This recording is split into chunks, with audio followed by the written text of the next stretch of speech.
responsibility is learning how to lead while my confidence is still catching up. Every day is always a struggle, but it could be so much worse. Back in those days when, your brothers and you had to lead them, we all thought you had it figured out. You're placed in situations where you're forced to lead, and guess what? The confidence got to catch up. Mm-hmm. Every action that happens after you make a decision as the leader, which we touched on earlier, the accountability through responsibility. Leadership is generally unscheduled, it's unplanned, but normally when you're the person that lands in that spot, it's generally because it's something that you can do to impact. Like, you make the best informed decision. It may not be the most right. The fact that you're decisive gives them that trust. Albert Einstein once said, "In the middle of every difficulty lies an opportunity." And we tend to agree. This is the InnoSolvers Blueprint Podcast. Strap in and journey with us as we shift perspectives on everyday problems, challenges, snags, hiccups, setbacks, catch-22s. Wait, you get the point. Broadcasting all over the world, this is the InnoSolvers Blueprint Podcast, hosted by Dr. J. Edward Pernsley. Brought to you by the Brilliant Culture Lifestyle brand, thebrilliantculture.com. Okay, here we go. 5, 4, 3, 2, 1. We're here, and welcome to the InnoSolvers Blueprint Podcast. My name is Dr. J. Edward Pernsley, and I have some esteemed brothers in the room with me. We're alone in this joker today, right? Yeah. A little lonely in here. Yeah. But if you're lonely now, wait until Donnell Jones. That's what I'm saying. It's not Donnell. It's not. Jones, It's but, not. But I get it. I get it. Yeah, I get it. R&B tones. Yes. We back at it, fellas. Yeah, man. It's just us, man. We've had some guests for a while, man. We decided to go on a little hiatus with just us three. See if we still got it. Gentlemen, if you don't mind introducing yourselves, Yes, sir. Hey, it's your esteemed colleague and host, Charles.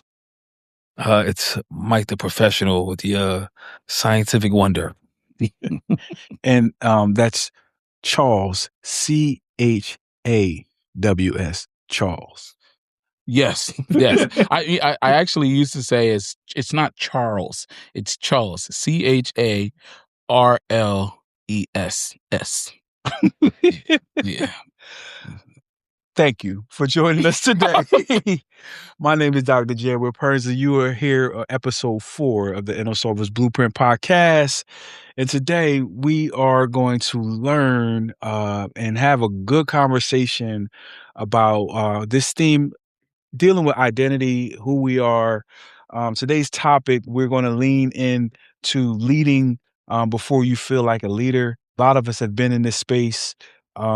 But hey, before we jump in, we want to give a shout out to the brand, the mother brand, The Brilliant Culture.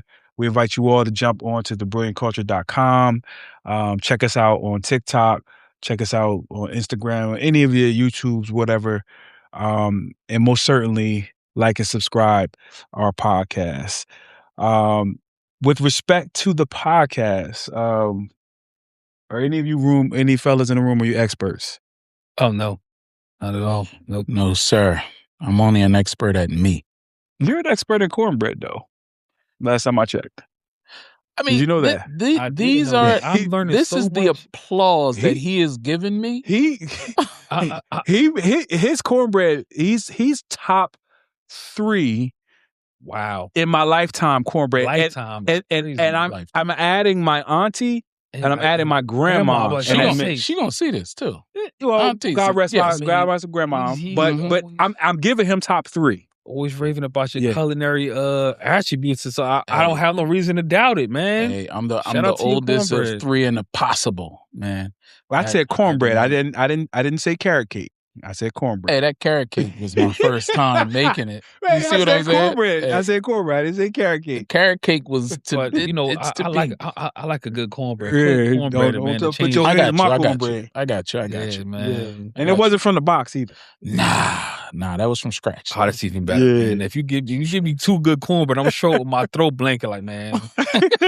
Jazz threw me out. Cornbread is good. Man. Cornbread is good. But as you learn about our cornbread making skills, you're also going to learn how to build a blueprint today. And as we talk about this topic, leading before we're ready to lead, we're going to build a blueprint. To any of our audience who hasn't tapped in with us before, you can grab a pen or pencil. You could type it in. You could chat GPT, whatever, Google it. Start with a challenge. We're going to reframe that challenge because, in essence, this podcast is about reframing challenges as opportunities. So we're starting with a challenge, and we reframe challenges as opportunities.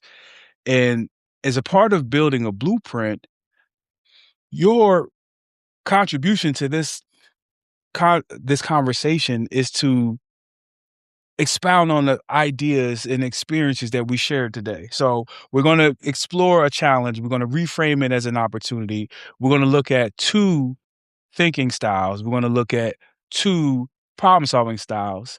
And then we're going to put it all together, right? That's simple. And we're going to try our best to entertain you with some of our stories. We're going to try our best to be real and authentic. But as we said earlier, we're not experts, but we're here to share our journey, our experience, and our wisdom. So with that said, Trusty Tab. How you fellas been though? Y'all good? I've been good, man. Yeah. Can't complain. Yeah, blessed, man. Blessed. Word of the day is grateful. Yeah. I'm really, really, truly grateful just for the air I breathe and all the blessings and mercies that I receive daily. Yeah. That's a good space to be in. Yeah. I try to operate from a space of gratitude daily. First for my life, health, and strength, for my family. Always from a space where I'm thankful for what I got. And I always recognize that things could be better, things could be worse. So I'm thankful for the space that I'm in right now. Right. Yes, sir. What about you, Mr. Charles? Absolutely, man. I mean, I'm grateful for every day above ground, man. Yeah. Every day with my babies. Yeah. Every day with my family. Beautiful babies too. Yeah, man. And being able to live. Yeah. Like, you know, and live effortlessly too. Yeah. 'Cause man, every day is always a struggle, but it could be so much worse than whatever you're going through. Yeah. Whatever you're going through. So mine's ain't that bad. I think that's what aligns us. And I don't want to get off topic. Yeah. I know we got an entire show. We're going to stay on topic. But I think that's what aligns our chemistry so well because of how we introspectively look at life. We all kind of been through different phases, challenges, pitfalls, and we've had to look at life in such a way that allows us to operate from a space of gratitude. Right. Right. And I think that has given us a lot of motivation, has given us determination, because there's times where we wanted to give up, we knew we couldn't. And, you know, like today's topic, it's given us confidence to lead when we didn't necessarily feel like leaders, you know? Yeah. And I want to jump into this challenge, and it may resonate with some, but it might speak directly to someone's life right now. For me in particular, I've been in this position many times, and I'm certain a few people have as well. So I'm going to read the challenge, and as a group, we're going to break this challenge down from a different perspective. That's our reframe, and then we're going to give it some thinking styles, okay? Okay. All right, so the challenge for me is being expected to lead, make decisions, or influence others while I'm still questioning my own credibility, authority, or readiness. As a teen, it looked like being relied on before I felt experience. In my 20s and 30s, it showed up as an imposter or in new leadership roles. In my 40s and 50s, it can feel like the pressure to be confident and certain for others, even while I'm still working through my own doubts, my own troubles, my own fears, even when I kind of feel like I should be further in life than I really am. Over time, this gap between what's expected of me and how I truly feel about myself creates this pressure that only I feel. I may hesitate, I may second guess myself, I may overcompensate to prove amongst people that I belong. And instead of leadership feeling, I can start to feel this heavy isolation. So in one sentence, I guess this challenge will say, the challenge isn't the responsibility, is learning how to lead while my confidence is still catching up. And I will pose this to the room and also to our audience. But how many times or how many situations have we been in where we have been forced to lead, forced to step up, but in so many words had to fake it till we make it. We didn't know how to lead. We didn't know how to be that man. We didn't know how to be that woman, or we didn't know how to, make the decision to, lead our family, lead on the job, be a parent, what are your thoughts on that? Well, first I would like to say that leadership usually comes in that fashion. It's usually not planned. You're usually not prepared for it. Damn. It usually comes at a time where you don't feel like you're ready.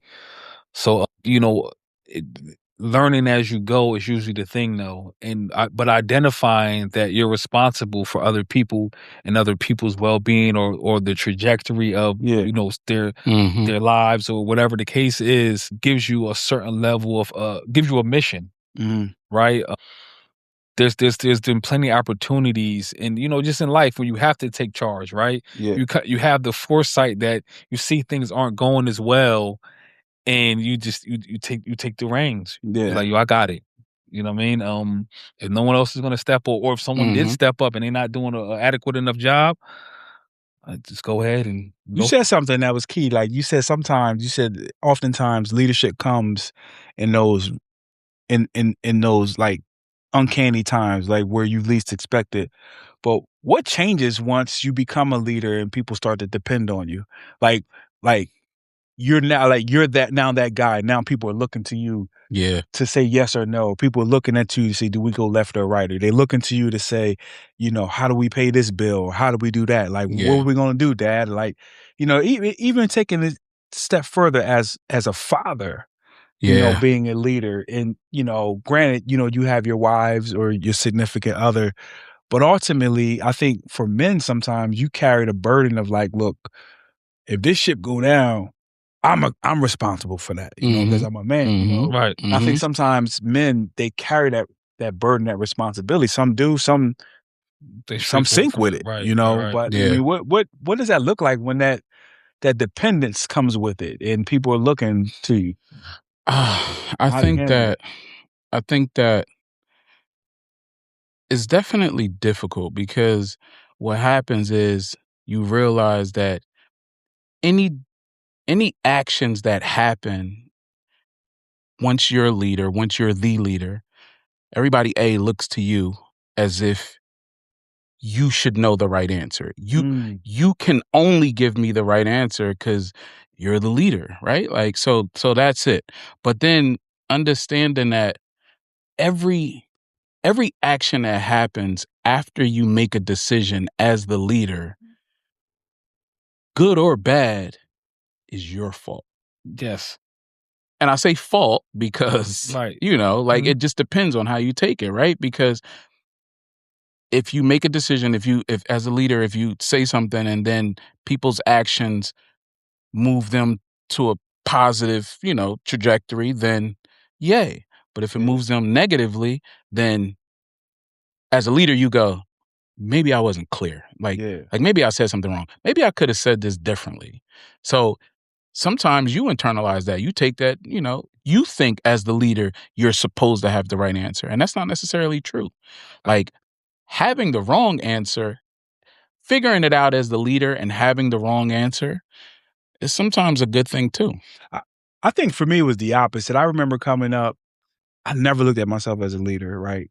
I'm not gonna say I looked at myself as a follower either. I just looked at myself as like just a regular guy. I'm just regular. Yeah. I'm saying serious. I'm just regular. And I believe people observed leadership qualities in me that I didn't know that were there. Right.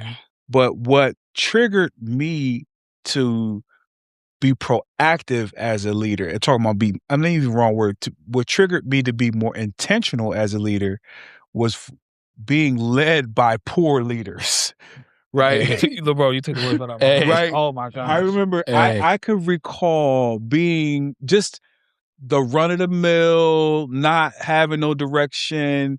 I guess the best way I could probably say I was probably part of a herd, like as a young person. Like I had my own direction, but I might been going with the crowd. And then after a while, I was just like, wait, why am I doing this? So, and not realizing that decisions were being made and I was following them, or I might have been just moving with the decision. And I said, nah, I got to do something else. So I think for me, that was the biggest, I guess, trigger for me to say, I'm not going to follow somebody that leading me off this cliff. Yeah. Because I've been there before. You know what I'm saying? I actually learned that when I was young, man. Like, you learn because of or in spite of. Right. Right? So like break that down. And so if I'm following my dad, right? Like if I'm following my dad and the things that he's doing, I'm learning because he's being proactive. Like he's showing me what to do, how to move, how not to move, right? However, if I didn't grow up with my dad, I'm learning in spite of him being there, right? Like I'm learning. That's powerful. I'm learning. That's powerful. Yeah, because I'm a parent and I didn't have a father. But to your point, kind of where you were going, like I kind of figured out how to be a dad because I knew, damn, bro, you didn't show up to this. Right. I can't even call you to show up to this. What you lacked. Yeah, and with holes to fill. Yeah, when you do show up, you're not engaged. Right. I know that's not the right thing to do. Yeah. I don't know what the right thing is to do not as a kid, but I know it's not that. Damn. I know it's not that. So then as you get older and you step more, I mean, the word for it is leader, but to your point again, bro, like what you said, like I didn't know if I was a leader, but I knew I wasn't a follower. I knew I wasn't a follower. Like that's the part that was like that was it. Like because if they say you're supposed to follow before you lead, and we just talked to, like if you're supposed to follow before you lead, that may be true. But at the same time, bro, like if you're moving A, B, C, D, okay, I'm gonna follow you. You get a little rocky at E, right? Then I need to move around, brother. I need to move around, brother, because what you're doing is not gonna.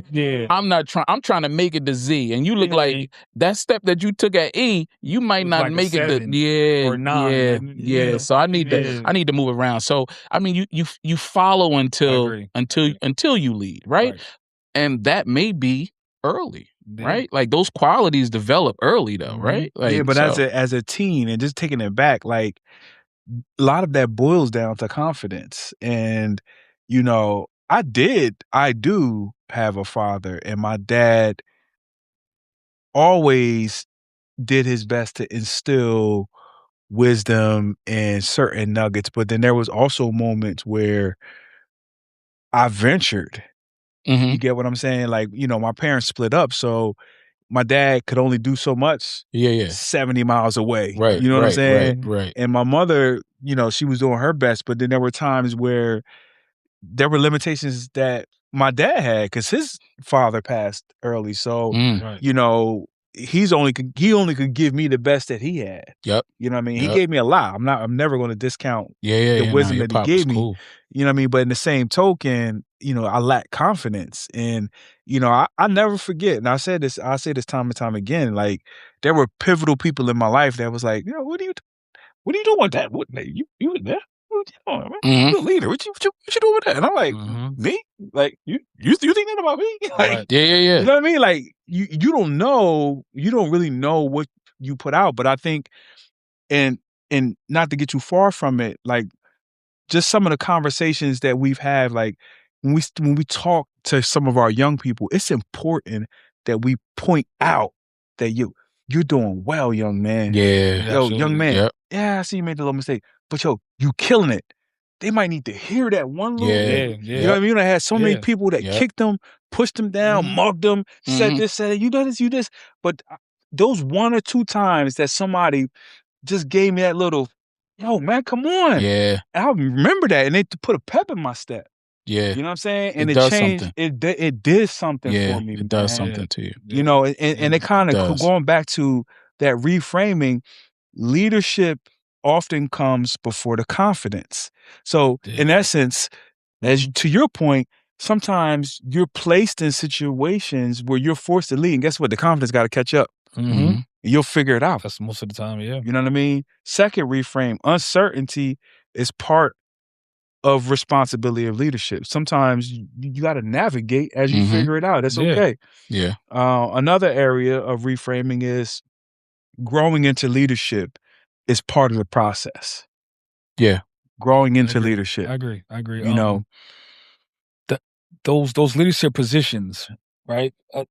Excuse me. Initially, it's rocky ground because it's new, it's unfamiliar. Yeah. Right. Especially for young leaders. Right. Especially for young leaders. And I love what you said about having to become a leader because you weren't a follower.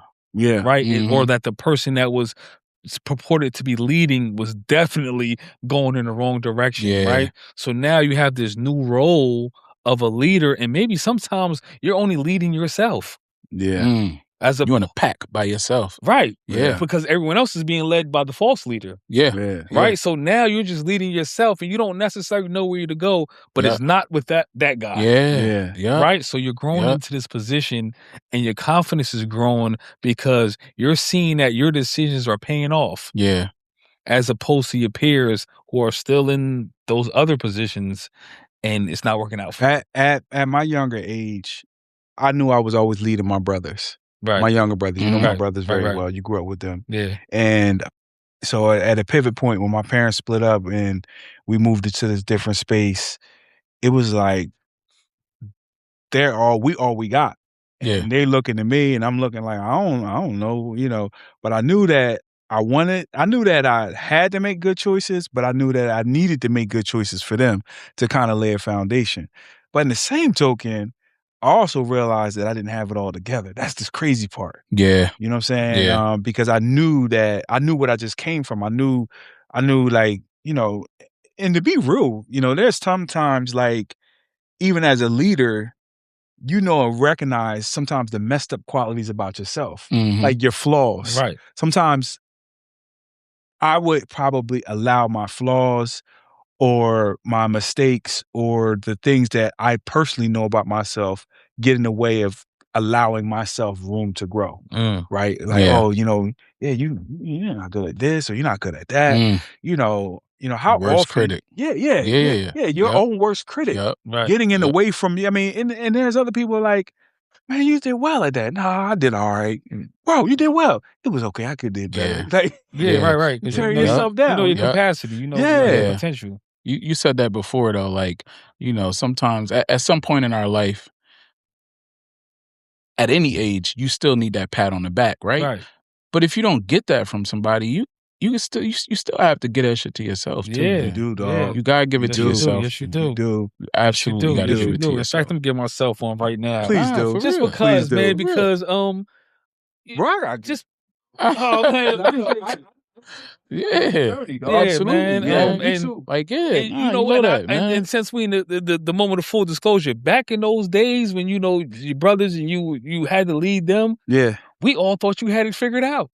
That's the irony of the whole situation. I was trying my best, dog. I was trying my It's shocking best. to me that you didn't. I was trying And my you know, best. as an adult and as a grown man and as a father, you realize that we all are learning. We all have been. This has been a journey. Right. And so many people who we might be leading have, like, even with your parents when you were younger, you always just like, man, you're an adult. You know what's going on. I'm a kid. I don't know what to do. Man, I'll do you one better though, Mike. Like, you were with his little brothers and you thought he had to figure it out, but me being in school with him, I thought he had to figure it out too, right? And we're peers. We're in, you know what I'm saying? So it's like, bro, like, the man had his own place, own car, like working 7 jobs, but still, you know, but he had it together more than most. So when you look at your circle of friends, because like I said, I got my friends, I got my niggas, right? So like when you kind of contrast the two, you go, all right, so I'm definitely not following them, right? Yeah, for sure. And then my friends, like, they're doing this and they're doing that. So that motivates you to do more and to be better, right? So like, and I mean, you just apply that to life, man. Like literally, you apply that to life. Like, I see these guys, they moving and shaking and they're doing this and it's coming fast and they getting it or they appear to be getting it. That optical illusion I was talking about. Right. But we all know and have heard what's at the end of that journey, right? When this end, my friends look like this, and that journey, the ending of that, like, is limitless. It's limitless. You know what I'm saying? So, like, you can't predict how that turns out. Right. You got 1 or 2 or 3 or 4, you know what I'm saying? Like, there is no prediction on this side. So, like, yeah, man. So, like, you definitely was a motivation. And then that leadership piece, too. And as I say that, like, the figuring it out piece is really, like, knowing that you want to go somewhere in life, but just don't know where that direction is. Yeah, that was me. Like, that was powerful, man. I kind of, you know, I happen to be fortunate enough to be in the right spaces at the right time. And was able to bust my ass at the right space at the right time. Got you. I was never the smartest person in the room. But I was always one of the hardest workers in the room. Hell of a strategist and always super determined. I say all that to say, like, that, and another part of me, and I might have said this on another podcast or to you guys, but one of the things that has helped me along my journey in being a leader, since we're talking about leadership, has been elevating other people. Me and you was in the car one day and you like, man, you know, you did a good job picking up, you know, talent doing this. I was like, yo, that's a story of my life, man. Right. You know, that has helped me, like, build teams, put this piece together, put the puzzle piece, make this work. Like, I've done that, but in that it's been elevating other people, which helped me grow. And in that, it's helped me build confidence in myself. So, all of that said, like, the figuring it out piece is just making the best of where you are. And putting the pieces together. Like, what I would tell people, right? They was like, well, you know, well, you got this and you got that. And I would say, well, what is in your sphere of control? Like, you know, if you know, you might want shrimp, lobster, and this, but you know, I don't know what everybody talking about. What's my man name? You might got a syrup sandwich. No, what do you say? Oatmeal, no syrup, no this. You might have to make the best of what you have, and you optimize what you have. Use that to you as a stepping stone to get to something something else. And I'm telling you, like, every space, me speaking in layman's terms, if my job was to mop floors, man, I'm telling you, come in that room, that was the best mop floor you ever seen in your life. And my job, I done had every job in the world. My job was to clean toilets. You would come in there and think, yo, is this a brand new toilet? Or you know what I'm saying? Like, so going back to leadership and even looking at this whole reframe of leadership often comes before confidence. Oftentimes that comes just how we demonstrate it. Right. You know what I'm saying? And what I learned just along the process, that demonstrating it through consistency, demonstrating it through just how you carry yourself oftentimes inspires other people. Now, along the way, I never knew that you guys were paying attention to me. I never knew that, like, you might have thought that, or I might have been inspiring this person. I was hella focused trying to get stuff done. I never knew that. You know what I'm saying? But I think you recognize in people what, I don't want to use the word lacks, but what you don't see in yourself, right? So when you tell your story, you always tell it from the vantage point of, man, I was just trying to figure it out. I ain't know what I was doing. I knew I had to be an example to my little brothers. So, like, I did that, and I knew I wanted to be more than my circumstance, which is everybody's story though, right? But you actually put the steps in place to do that, right? So to us, it looked like, Man, you got it figured out while you were figuring it out, though, right? When I say you nailed it on the head, you nailed it on the head. Bro, the one thing about a leader that most people don't know is that they are the most unsure, bro. Yes. A leader, the one thing about a leader, they are the most unsure, bro. But they've had so many situations. It's just like parenting. I don't know everything, but I've been wrong a lot. I've been wrong a lot. So I know how not to be wrong about this, right? Like, it may not be exactly what you need. It may not be the exact right, but I know how to get away from that wrong. So that's all it was, bro. So there's an aspect of leadership, confidence, just comes with you being able to adapt. Yes, like you being unsure, but being able to like vibrate in that unsure to the point that you get your team to work with you and y'all figure it out, right? Like if you're a leader at a job and you're unsure of how a decision you're gonna make is gonna have this work turn out, right? Like you have to get the information from your team and then you make the calculated decision based on your other circumstances, past roles, past whatever, KPIs, all that other stuff. But like, you know, it's a lot of stuff that goes into it. But then like you make the best informed decision. It may not be the most right,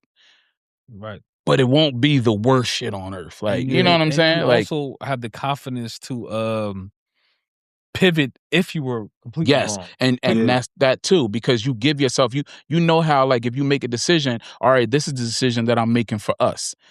You've also thought of contingencies, right? Like if this don't work, boom, we could pivot here to A or B or C. I ain't never had no contingencies growing up, bro. Yeah, I mean, just I'm just saying. And that is the beauty of it. That's why I say. But you did, right? You did, bro. You know why? Why?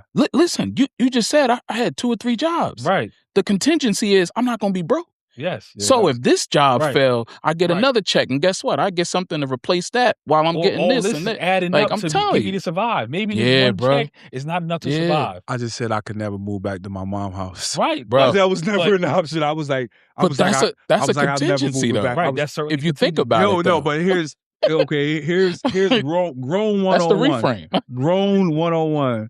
When I left to go to college and I came back to visit, and my mom was like, you gotta be back at this time. I was like, I'm grown. I was like, wait.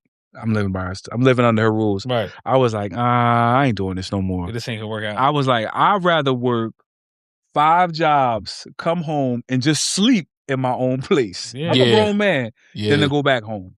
And I never been back since. But you've also had brothers too, so she couldn't let them see that. No, but but he still was an adult though. No, but 20. Yeah, 20, you was 20. 21. 20. Yeah, you was a grown man. 22. But and I say all that to say, like, that segues into just responsibility. There you go. You know what I'm saying? Yeah. The life you want to lead. So keeping us back on track. Leadership also you have to associate leadership with the type of responsibility that you want to live. You want a nice car, you got to have money, you got to get a job. You want a nice apartment, all of that comes with it. You know what I'm saying? And you have to work for it. It's not something that you can't say, "Oh, I want this, I want that." There's a lot that comes with that, and those are the decisions that you have to make that comes with it. Gotcha. You know, so tapping into some of the thinking styles. Experiential thinking, right? Experiential thinking is the ability to draw confidence and understanding from lived experience, recognizing that capability is built through doing, not before it. Here's an example. When I use experiential thinking, I stop thinking about myself to fully prepare before I lead, and I recognize that every decision I make, every conversation I have, every challenge I navigate is building my leadership in real time. I'm not behind, I'm in the process. The experience itself is what's shaping me into the leader I'm becoming. So essentially, experiential thinking is the idea of exploring and navigating your way into leadership. Kind of like what you said earlier, like every leader is unsure. I think that absolutely. I think that should be a freaking t-shirt. Right. I trademark that. Yeah. Because let me look at the camera. Every leader is unsure. Every leader is unsure. Right? Every single and leader. if you are too sure, then that might be concerning because that might mean that you have some blinders on. Right. Yeah. You're clearly insane. Some blind spots. You're but not they say really that, though. attention to. They say that. Like, every leader hires. I mean, you've even said that, too. Like, you should never be the smartest person in the room. Right. But if you're smart enough to get yourself to a situation, then you hire like-minded people that are intelligent or more intelligent, right? And then critical roles. Yeah. Yeah. So what do you think about experiential thinking? Oh, I think it's perfect. I think it's certainly the one of the main stepping stones in leadership. Yeah. You must learn by doing. Yeah. Right. And you also will get the which we touched on earlier, the accountability through responsibility. Yeah. Yeah. Right? Like if you know that you have to be responsible for everybody, but it's going to come at the cost of being accountable for whether or not it goes good or bad. Yeah. Right. So learning from doing and from whether it's just thinking through it or trying or experiencing and seeing what works and what doesn't work is certainly. You know, on the head. When I think of the word experiential, experiential associates itself with experimental. Right. The two are almost synonymous, and there is some experimentalness. I don't know if that's a word to leadership because there's a ton of trial and error. Yeah. Even if someone tells you that, even if your leader, sometimes the strategy is, we want to try that. If that don't work, we're going to try this. Plan A, plan B, back to your contingency. So yeah, experiential thinking might be a useful concept if you're into a space where you're not ready to lead, but guess what? You're stuck at leading anyway, right? Yeah. The next type of thinking, is decisive thinking, right? So we're on two opposite ends of the spectrum. One is experimental, the other one is decisive. And Mike, you kind of hit your head on this earlier. Decisive thinking is just what we think it is. It's the ability to make clear, timely decisions with the information available, even when certainty and confidence are not fully present. Let me give you an example. When I use decisive thinking, I start waiting to feel 100% sure before I act. I gather what I know and I make the best decision I can. I move forward. I understand that leadership isn't about having all the right answers. It's about taking the responsibility in the moment. Each decision builds my confidence and reinforces what I can handle. Damn, Charles. Bro, did you steal my notes there? Nah, bro. We were probably about to steal my damn notes there, We're boy. just living off experience, man. We just living off experience. But experience. Let me pause for a second. Time out. Listen, the stuff that we talking about here, it ain't rocket science. Nah. We're not pulling stuff out the air. We're just adding context to stuff that we think about all the time. We're adding a name to it. Right? Yep. Because you just said that same exact thing, just word for word. I'm old, man. That's all I can say. We just had a conversation. I've been 40 since I was like 32. Sure. Like I've always thought about you going on like your third, 45th birthday. My boy done turned 45 three times, dog. 40s for 3 decades. Hey, man, every year. But you know, I feel like I read it verbatim. I understand that leadership is not about having all the answers. Yeah. It's about taking responsibility. Yeah. I think we could drop it right there because how about that? Like as a leader, you don't have to have all the answers. You don't have to have things figured out. But think about how many leaders have made mistakes. I won't say no names because this is apolitical. We don't say names, but there have been leaders and there have been people that we see that sometimes you can just see them own a mistake. I was wrong. I take responsibility for it. Yeah. But this is a learning moment for all of us. That alone speaks leadership right there. Yes. Yeah. That statement. Yes. I was wrong. The accountability. Yeah. I was wrong. It was my mistake. Yep.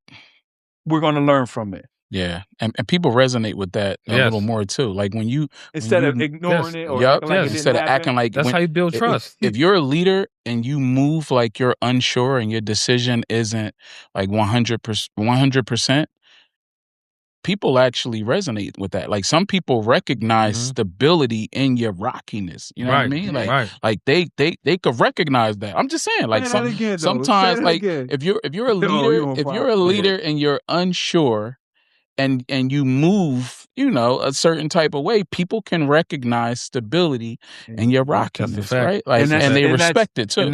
And they trust that. Yeah. Because they recognize themselves. Right. The humanity. The humanity in it. Exactly. And they understand and they resonate with imperfection. Yeah. Yes. You say that all the time. You go, yeah, like I'm viewing this from 1,000 miles high, or like I used to have a manager that would say so that. if somebody was too perfect, you'd be like, I don't trust that. But that's the thing. Yeah. Sometimes people are so far removed from regular that they can't resonate with it. Like they can't. You know what I'm saying? And the person who is regular recognizes that. Like they recognize like somebody will be 10,000 feet in the air talking to these people, and they'll go, "Bro, you're not like me." Right. And you don't understand what I'm talking about. I can't identify with that. I can't. What you're talking about. I can't identify with that. I'm not asking you to talk hood and nigga. Right, I'm not asking you to do that though, but I recognize something in you that says we are not the same, bro. You don't understand how I feel about this or this position or how I'm feeling at home or what, and this is just conversation with people on the streets, conversation at work, coworkers, bosses, anywhere, man. Yeah, we share two different realities. Yeah, like absolutely, man. But people recognize, people need to recognize your leadership, but they also need, in order to follow you, like they need to be able to see something in you and them. And right? into the thinking style, right? Mm-hmm. The fact that you're decisive gives them that trust. Yeah, like because I they see are that too. you're imperfect. Yeah. But you're willing. That's it right there. To be decisive. Yep. You know what I mean? And almost make vulnerable. Right. Yep. And to make a decision where we all are apprehensive. Yeah. Right, I put it all on it. If we right, cool. We wrong, I stand on it. Yeah. Right, and people, like I said, they respect that and they resonate with that because they're not willing to do that, and that's where leadership comes in at. I think for me that I live in that space. I live in that space a lot to be decisive because oftentimes I need a lot of information when I make decisions. Sure, me too. I'm not saying that. Me too. Oftentimes, I can make a gut decision. I can make a decision based off of intuition. But a lot of times, I got too much riding on it. So I do make very informative decisions, which oftentimes translates into a decisive decision. Mm-hmm. But if I'm wrong, I'm okay with that. When you say you have a lot riding on it, like without being specific, what do you mean? Like emotionally, like if you make a wrong decision, it messes with you? If it's a decision impacting my family, there's a lot riding on it. Okay. Because it could be financial. If it's a decision affecting my health, I can't take that back. Yeah. You know what I mean? If it's a decision affecting my livelihood, ethically, morally, you know what I'm saying? I have to question that. But now watch this. When you're a parent, doesn't every decision you make affect your family? Absolutely. Every single decision you make as an individual, every single decision, your health, if you don't take care of it, that affects you. You not being here affects your family. If you make a decision and it affects your finances, that could take a hit on your household. You know what the sad part about it is? Oftentimes you don't think about it until the consequences are in your face. Yeah, no, I always think about the consequences. So is it fair to say that being a parent improves your decisive thinking intelligence? Yes, but it could also like from trial and error, and it could also ground you too, Mike. I'm gonna say it is because I remember. I'm gonna point at you because I remember Charles was the first friend I knew to have a child. Yeah. Right. Of our circle. Yep. And his son, his oldest son, shares a birthday with me, and I was all psyched up. But I was like, damn, dog, you a father? But I remember he went from regular teen to like, nah, I got a son now.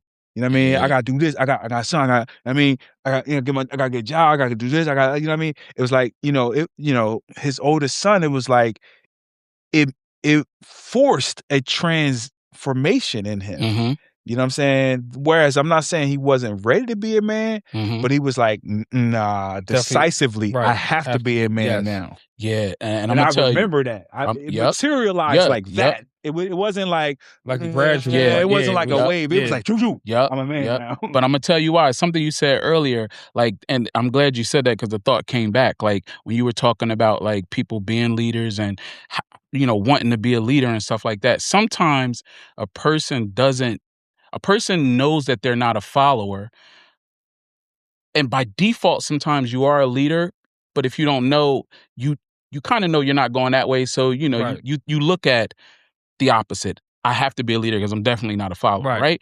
But you need something. If you're not a person like, I'm gonna just say it like that. Like if you're not a person like Jamar, that's like, I got to get it together. I'm doing this and I'm doing that and I'm doing this, right? Like I'm doing this for me and everybody else behind me benefits for it. Some people need that hinge, that foundational thing that motivates them. Boom, like it locks in and they go, this is it. So when I had my son, it was like, I always knew that I wanted more and I wanted to do more and be better.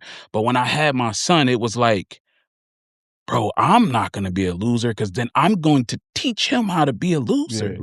And I don't want him to grow up seeing nothing. Bro, but it was like, it was like light switch instant. Yeah, because I remember it was like slink. Because, bro, so look at it. All of this time, I'm trying to figure out how to start. Right. I'm trying to figure out how to start. I'm making these little like incremental movements, but it's nothing pivotal. It's nothing like astronomical. Like it's nothing crazy. But like I said, that's what you're doing. You're doing the trial and error. Right. So when I had him, bro, it was like it went from baby steps to boom, we're jumping now. Right. Because you tried everything else. Like, that don't work. That don't work. That was it. Like 18? I was 18, bro. 12th grade. Yeah. 12th grade. Yep. 12th grade, man. Like and that quick. Say what you want. That quick. A teenage father, I had my first daughter at 20, I think it was 25, 20. But that's a different level of pressure, you know what I mean? When you care. Maybe some jokers have kids, they don't care, you know what I mean? But when you care and it's different. It's like it's different. It changes you. Yeah. And I've seen man. that. Shout out to you on that, Yep, absolutely. Appreciate it, man. But yeah, so moving forward, so we discussed two thinking styles, decisive thinking and experiential thinking. But now we're gonna move forward to our problem-solving styles. We're gonna look at two. They're on opposite ends of the spectrum. And I'm gonna stump y'all with one that y'all have never heard before. And actually, I never heard either until we looked it up. And I hope I'm pronouncing it right. So I hope our audience bears with me. It's called the OODA Loop. The OODA Loop. Not OODA Loop, the noodles loop. It's called the OODA Loop. That sounds like a box of cereal you get from Aldi. So Save a Lot, dog. Save a Lot. Shout out to Save a Lot. The OODA Loop. I like Aldi's better. The OODA Loop is a decision-making method that helps you process information quickly to take action in real time. So let me first tell you what the acronym stands for, OODA Loop. It's OODA. OODA Loop. I might be pronouncing it wrong. But the O stands for observe, orient, decide, act. And the OODA Loop is a decision-making method that helps you process information quickly and take action in real time while continuously adjusting based on feedback. Let me give you an example. When I use the OODA Loop, I stop trying to have everything figured out before I leave. I observe the situation, what matters, make a decision, I act. Then I adjust based on what happens next. I'm not frozen by uncertainty. I'm moving and refining in real time. So it's kind of similar. It sounds like it's kind of similar to decisive thinking, but there's that observe, orient, decide, act. So I would surmise that in layman's terms, I'm gonna survey the area, I'm gonna learn about the situation, I'm gonna strategize, and then I'm gonna act. Yeah. Right? I'm gonna, in any circumstance, how many situations have we just come in and just make a decision? Whether we're trying to become a leader, we're on a job, or how many times have we come in and we really try to understand what's ahead of us? What problem lies ahead of us? And I think oftentimes we need to take a step back and look at what's really in front of us. You know, how can, and I think the bigger question there might be, how might my leadership impact what's in front of me? Because oftentimes, and to your point, Mike, you said it earlier, leadership is generally unscheduled, it's unplanned. But normally when you're the person that lands in that spot, it's generally because it's something that you can do to impact it. In most instances, you don't know because you haven't tapped into it. I've been in situations before where because, and again, I used to think that this was a performance punishment, but I used to be like the fastest worker doing certain things. Mm-hmm. And then my boss would be like, yeah, go help such and such. I'm like, well, wait. Because I finished my work early, you want me to go help them? Mm-hmm. He was like, yeah, because you strategize how to get it done. I need you to go strategize, show them how to get it done. Right. But I thought it was me being punished. Now punished to go do their work, but it was actually the strategy that I used to, I observed something, I figured it out, and now I became a leader in showing someone else how I got it done. Mm-hmm. You know, but I never knew how to reframe it then. I was just like, yo, I ain't doing that work. You know, but I mean, how many situations have we been stuck at? Where sometimes being a leader, like especially in that situation, it don't feel like it. It don't feel like being a leader, man. Right. Like especially when extra work is added on. Right. Like, it don't feel like it, man. Because we see it as extra work. Isn't that the nature of leadership? No, absolutely. But like when you're young, I think so. We've all been in that situation. Yeah, right. Absolutely, especially at jobs. Yeah, like when I was 30-something and they go, hey, Charles, I need you to help over here. I had that feeling like, all right, so this person know they can depend on me. Like I was the only person at the warehouse labeled the floater, right? But like, yeah, I'm sad because I knew a little bit of everything. Right. So like you could send me anywhere. Right. But then when you realize you're getting the same check as everybody for 10 different jobs, it's different when you're older. But when you're younger, you look like, man, I ain't doing nobody work. Yeah. So it's just, it's different degrees of separation, man. Like you gotta really put it in your head. Like, don't y'all say I was a company guy? Company man, nah, probably. Company man. Probably. But hey, look, man, company man is the last man standing sometime though. Sometimes you put yourself out of the company man, first man out. Too good, right? Yeah. I'm gonna tie this into the story, right? The OODA Loop, right? Yeah. So, and we just was talking about, I was working at Amazon, right? Yeah. Doing deliveries in the van, right? And they have a kind of like a policy, like if you get done early, from your route, you got to help. You got to rescue somebody. You got to rescue somebody, right? Yep. So I used to do that at FedEx. But here's the thing, though. They might be 30 miles away. Yeah. So you thinking that you about to get off work early. Wait. You did your whole route. The same exact route somebody else got. Right. Well, similar. They are different. They all different, yeah. Right, they all different. But you knocked yours out. Within reason. Like, it's not dramatically different, right? Yeah. Y'all might each got 200 packages or something. Yeah. You might got 215. He got 210. Yeah, whatever. But he's slow. Right. So you pull up on him. He's 30 miles away, though. Yeah. So now you got to get to him. He hasn't even progressed from when they said, he only got a couple bags left. You get there, he got the same amount, if not more. Yeah, bro. Where does he knew you was coming? Right? Somebody gonna help me. Somebody's gonna help me. So now you're like, well, how did you even get this job? Yeah. You know what I mean? You're 60, needed a body in the truck. You need to be doing this, right? So what I would always do is this, though. I'll say, hey, this is what we're going to do. I'll take half your load and you keep the other half. Yeah. Right. And I'm going to tell you how to do it faster. Yeah. Ooh, you gave him the strategy. Right. Yeah. Because the OODA Loop. Yeah. Observe. Yeah. Orient. Yeah. Decide. And act. Mm-hmm. Damn. You know what I mean? Real time there. Real time. Like I figured out what the problem was. Damn. He doesn't know how to do it as efficiently, like he was talking about. Yeah. He doesn't know how to do it as efficiently as I know how to do it. Yeah. And you move it slow regardless. Yeah. That's still going to take you another 3 hours to get this done. Yeah. But I helped the company. I helped you. And I helped myself. Yeah. Because I got to be a couple more hours. Yeah. But, but to keep it a bean, like, the way you just broke it down, but like think about how many situations that we're in where, let me just take it a step further. And I say this all the time. you don't need a title to be a leader. Facts.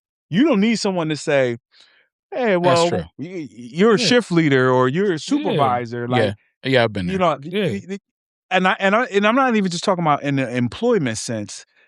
What you just explained can apply in many situations, right? You gave counsel to someone who was struggling with no direction, no strategy, with no certainty in outcome or how to get it done, right? But you knew how to get it done, but you took what you knew to help them, right? That situation, you know, the way you handle that can apply on any level. And I'm thinking to myself, you're just Mike the professional. You just Mike. I'm not trying to diminish you, but no, absolutely. But you're not Mike the boss, Mike the supervisor, just the guy, right? So think about it in those terms, right? So from a confidence standpoint, right?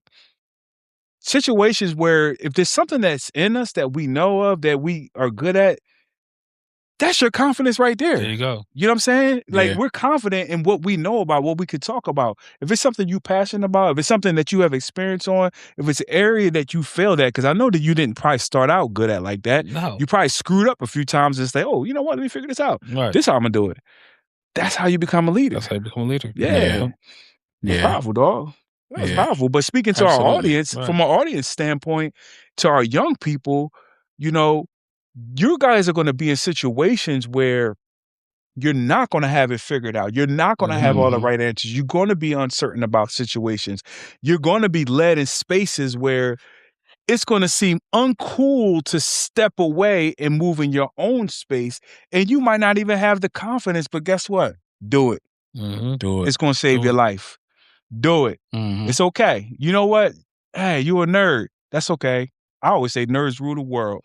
You know what? It's all right. At this juncture, they do. 10 years later, when you sitting somewhere writing programs and code and all that, and they sitting like, yo, when you learn that? Yeah, when that day when y'all left and I went to that coding class, this is where I learned that at. You know what I mean? Hey, like, man, I used to tell my son that when we first moved out South Jersey and we came from Hamilton schools and we moved out there, school was a little slower than what he was used to. Right. He getting all these, you think you know everything and this, that, and the third. He was kind of feeling self-conscious. You know, kids get into that space where I don't want to look like the smartest kid in class, right? Like I don't want to look like the smartest kid in class. So then you tell them like, hey, listen, do what you need to do. Because all of these people that's picking with you, one day you're gonna get some food from them at McDonald's.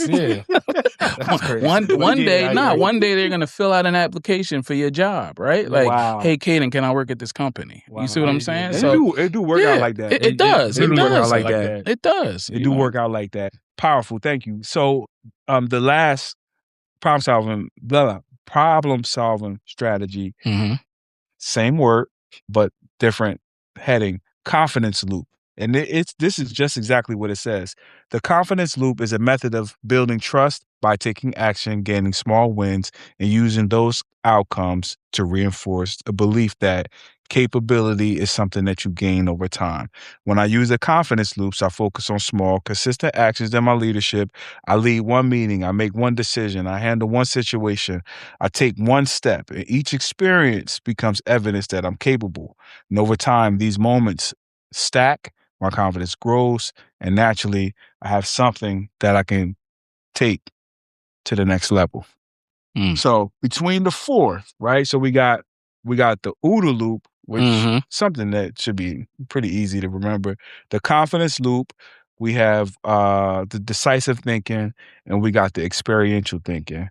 So for me, kind of looking at all four, I kind of lean towards, I told you, naturally I'm a decisive thinker because I'm an information gatherer. But I have to say, based off of the way you broke down the OODA Loop, Mike, I think if I was in a situation where I was not, and I'm speaking to my younger self, I don't want to get too far ahead, but if I had to tell my younger self who knew nothing about leadership and I was uncomfortable in my own skin, which I used to be, I would apply just exactly what you just said to the OODA Loop, right? Observe, orient, decide, act. And don't be afraid, because that alone, what I know and what I'm confident about can help me speak that language. so that I can be a leader without, because again, you don't need a title. I don't need someone to say, so, hey, leader. Hey, leader, you're leading. No. You're the assistant, No, vice president. You just know what you know. Right. So, but yeah, that's it, fellas. Well, what are your thoughts? Let me rock out. Yeah, a little bit of the same. Decisive thinking and with the OODA Loop. I realized that in leadership, you have to be the decisive one, right? Yeah, you certainly could be experimental, but decisiveness is key, right? And that ties right into the OODA Loop, right? Once you're decisive, like, all right, I have to act. You know what I mean? But I got to do it in a structured manner. So I'm using the opportunity to observe, orient, observe, decide and act, right? And these things that help me because I'm structured now, right? I'm not just winging it, for lack of a better term. Okay. Yeah. Okay. All right. Well, for me, I got the experimental thinking because I'm good on the fly, man. Like I'm pretty good at thinking while I'm moving, thinking while I'm sure moving. about that? Right. Yeah, when things change, man, I get it together. I keep going. Positive. I keep going. Absolutely. Okay, just checking. Absolutely. All right. Yeah. When things are when you're in the process of leading and things change, you have to be able to adjust to whatever situation it is. Absolutely. Right? Okay. Like and sometimes, like I said, you don't have all the right answers though. But sometimes having a answer will suffice in that situation. Right? Like, because that's the truth. Yeah. And then for me, I think the confidence loop, man. Small, consistent actions and stuff. I think when you're on the go, like if you're thinking on the go and you're being experimental about your thinking, because every single question that you get, especially like in a work environment, every single question that you get, your answer isn't going to always be 100%. It's not going to always be with somebody else. Like if I'm running a team of 5 and the guy before me was a manager, like he's going to give them a different answer than what I'm, everybody's answer isn't going to be the same though. And even if it is, who's to say that people will react to your answer the way that they would, because people's interpretation is crazy, right? True. So like being able to take like these small, consistent actions while I'm thinking on the go, like it's going to take 5 steps in order to complete this thing. Boom, I knocked this down. Yeah. Boom, I knocked that down. Like, Right. I think I think that would be my blueprint. Like, being experimental and having that loop, man. And I think and like I said before, all of these are concepts, methodologies, thinking styles that we do in real time, right? In some way, shape, or form, you've observed, oriented, and acted. In some way, shape, or form, you've made a decision based on information. In some way, shape, or form, you thought back to the past and you've taken an audit of all the different circumstances that led you to where you are right now. Right. But you never knew that was historical thinking, or you never knew that was narrative thinking, or, experiential thinking, all the different things that intersect. But what we do here at the InnoSolvers Blueprint Podcast is that we're actually placing a name to it so that you can take away a aha moment. Like, you know what? Let me just go ahead and figure this thing out, right? Let me go see, but more or less, it's something that you can take and say, wow, let me add some context to that, right? Because what needs to change is the thinking that keeps us stuck.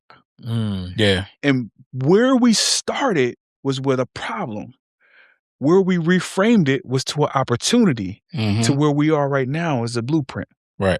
So you might not remember nothing we talked about, experiential, OODA, CUDA, Buddha, doo-doo-doo, and all that. I'm joking around. But the end game is when you have a problem, guess what? That problem is a problem. It stinks. The problem got you stuck. The problem might be detrimental. It might be the worst possible situation. I'm not here to judge. I'm not here to say that you're not supposed to hurt. You're not entitled to feel. I'm not here to say that you ain't even entitled to have your moment. But you know what? Don't stay stuck, right? Because ultimately at the end of that problem is an opportunity, right? Yep. These brothers in this room right here are living testaments to it. I'm a living testament. You got family members that living testaments to turning the situation around. I had someone share with me one time, and they said, look, if you're still breathing, you still got an opportunity. Right? That means that if you're still alive, no matter where you are, you still got an opportunity. Still got a shot, man. You still got a shot, dog. You won't win, Rock. Right? Rock, you won't win. Yeah, I mean, I don't know what level of an opportunity, but you still got one. Yeah. And I certainly don't want to get preachy, but I definitely think, and I'm talking to somebody. We always want to reach back to our young folks. So if me personally, if I'm telling my younger self, right, my 16-year-old self who's not confident into his own skin, who had just moved to a new city, not knowing anyone, just meeting some really good brothers, but should I go to the left, should I right? You know, I would tell myself that just take one step at a time. There was a period in my life, y'all might not know this, there was a period in my life, and I'll share this. I think not many people know this.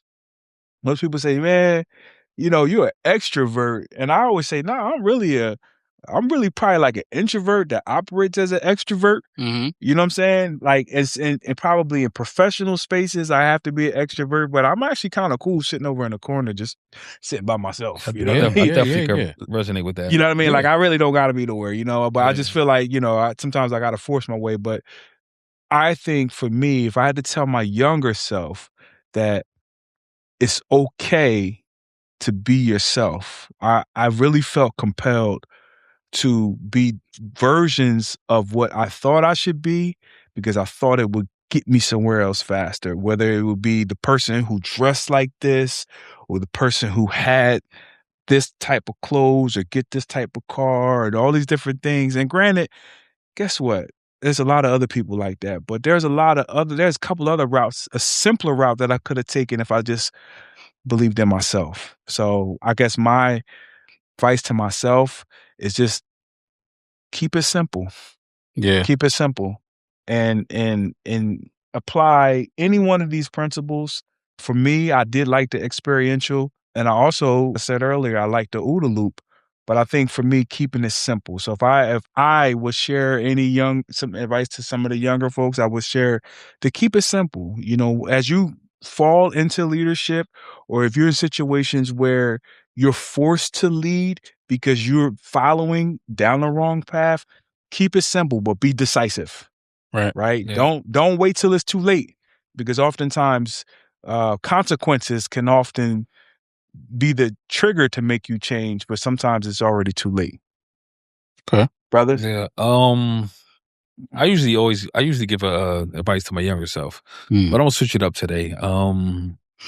This is advice to my older self. It's actually a thank you more than anything for, you know, in the past tense of realizing that I've always been a leader, and thanking my older self for having realized that in the past tense, if that makes sense. Kind of like a time machine kind of thing. And I say that and I say that to say that I thought that I needed to follow, not necessarily to fit in, but to not be ostracized. Yeah. Right? Because you know that you are essentially already a leader and you have pervasive ideas. And I'm talking about myself. Right? One of the conjunctions I always felt like I had was that I was too smart for the cool kids and too cool for the smart kids. Dog, you was, though. I remember that too. And that right there was leadership in itself. That was defining in a whole new path. Yeah. An uncharted path. So that was the advice and the thing to my older self. Wow. Nah, that's what's up, man. That's what's up. That's powerful. But that actually resonates. That resonates with the person who's still, you know, you and Charles, I don't want to step on your toes, but there are still people in their 50s and 60s still trying to live out their 30s and 40s because they're chasing something that they never attained, right? Yeah. They might be chasing they might be chasing it through material items, through women, through what they perceive to be some level of leadership. And look, bruh, it's over. You just be yourself, Shit, bro. just be yourself, Just be man. yourself at Yeah. this point, Right. man. At No, this point. that resonates Right. because Seriously. yeah, that resonates because at some point, man, it's just like live life, be happy, Yeah. Yeah. and be thankful. Own yourself. Like, Yeah. and love it. Yeah. Enjoy it. Thank you for that. Yeah, man. I think for me, I would say it to my younger self. Again, my son is here. But Shout out to the engineer. Shout out. Hanging in there with us. I feel like everyone is born a leader, man. Like life and circumstances change that. You know what I'm saying? Like people get in front of you and you like how they moving, so you follow that, right? Like, or people, you've been walking straight for so long and somebody zigzagging, now you want to zigzag. Right. So like, it's a healthy dose of following that can change a person. But understand that, like, to some degree, you're born a leader. Like, and being that doesn't mean that you have to be perfect and you have to have every single answer. Like we talked about it. It's okay to be unsure. It's okay to be unsure. But like, understand that when you're unsure, that's an opportunity to audit yourself. Like that's an opportunity to audit yourself and say to yourself, like, just because I've been given this opportunity to be in charge, it doesn't mean that I'm always right. Because dads aren't always right. Parents aren't always right. Teachers, but like nobody has it figured out. So it's okay when you don't have it figured out, but you have to take the time to audit yourself and go, why do I feel like I don't have it figured out? What can I do better? So that next time I have to make a decision that affects more than just me, I don't have this feeling like, damn, I should have did better. So man, take your time, do whatever you need to do.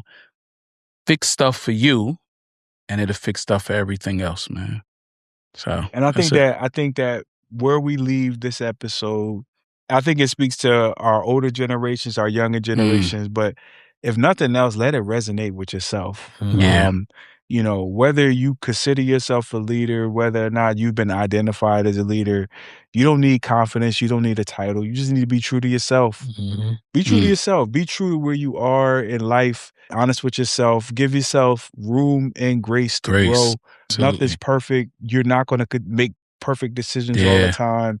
And most certainly use those decisions and mistakes as lessons. I mean, the idea of this podcast, I say it again, is to look at problems as opportunities. And I can think of plenty of opportunities that I have had over my life due to failures. And you just make it look good, man. That's what it is. The kids don't, we stress in private.